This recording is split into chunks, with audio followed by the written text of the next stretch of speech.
Wavelab has some really great metering options that help your eyes see what your ears are hearing. And we've already talked about the loudness meter. Let's look at the level meter. It shows you the peak and average levels of the audio as it's playing. Let's start some playback.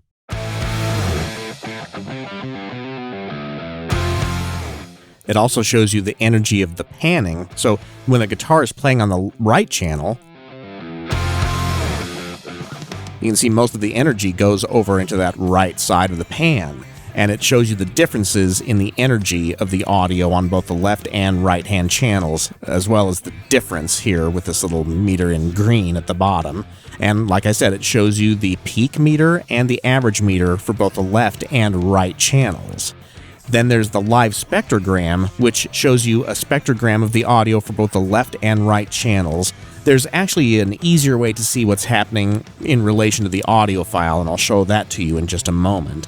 There's the spectrometer, which is a single-threaded view of where the audio energy is at different frequencies.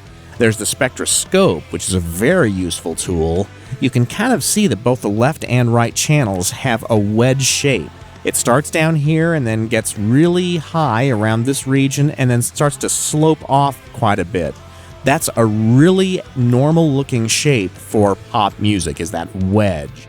And I'm going to show you another trick here. What I'm going to do is come to this tab group controller, and I'm going to click on that and choose maximize. What that's going to do is put the spectroscope full screen. And you can even customize your windows if you have a separate monitor to put any of these meters on a separate monitor, or cluster them all together but on a separate monitor. What I'm going to do is come to the functions, and I'm going to restrict to high audio levels so that you can see that wedge a little bit more. See how there's so much energy in the low frequencies here, and then it starts to wedge down a little bit. So that just shows us that we've got a pretty standard level set for EQ. Nothing is getting too high over here, which would make the sound too bright. There's nothing that's too dipped out. There's nothing really too loud in the extreme low frequencies. So this looks pretty good to me on the spectroscope. I'm going to put this back now, so let's go to the window controller and restore the size back to its original position and size. And Wavescope is a way to look at the audio file, and it'll just draw it as it's playing. And then there's the oscilloscope view, which is a very short window of playback duration to show you the frequencies. And I don't use the oscilloscope very much personally. If you are using a small monitor resolution, you may need to use these little buttons to get to the next tab in this tab group, which right now it's just a log file, so we don't need to see that. But if you run out of space, you can use those little buttons to move those tabs forward and back. And then we talked a little bit about the phase scope. This shows you a spray pattern of where the frequencies are and if they are in phase with each other. And you can check the phase with the phase scope at the bottom of the window here. Let me just throw one channel of this audio file out of phase. So I'm going to double click above the middle of the audio file, so up here, or if I wanted to select the lower half or the right channel, I would come down below the midsection of that waveform and double click, and that selects the right channel.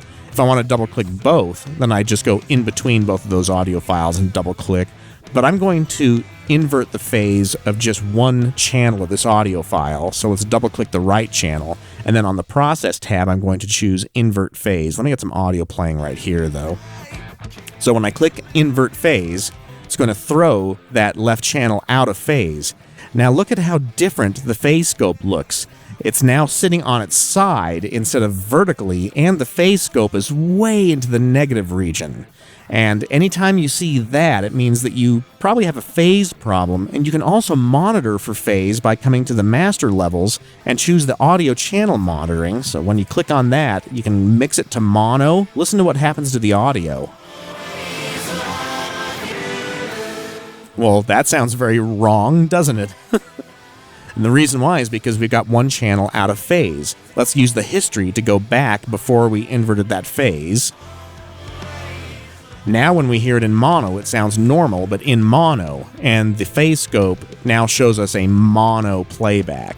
If we set it this back to the default channel setting, then we'll restore that stereo image. And then you'll remember that I mentioned the live spectrogram.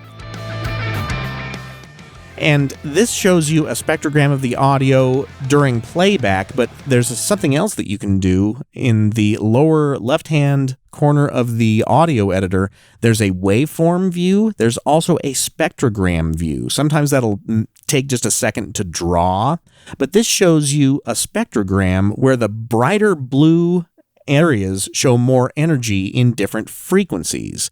If I were to zoom this up a little bit, you'll actually be able to see what I'm talking about. And let's zoom in here a little ways.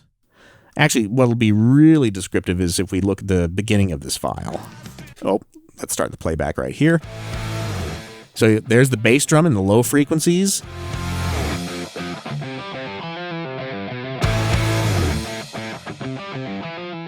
Let's zoom out a little bit so you can see those higher frequencies. That's where the cymbals are. And then there's the vocals right there. So it's just a different way to look at the audio file. You can also look at the wavelet, which is very similar to the spectrogram. After that gets done building, you can still see where the energy is on that audio file.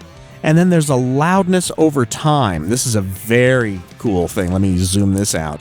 With this, you can see where the loudness changes throughout the audio file. So here, the guitars are going to die out a little bit. So the file's going to get a little bit less loud during this segment, and you can really see that in the loudness tab. So those are some of the different meters that you can use for mastering, and next let's talk about saving master section presets.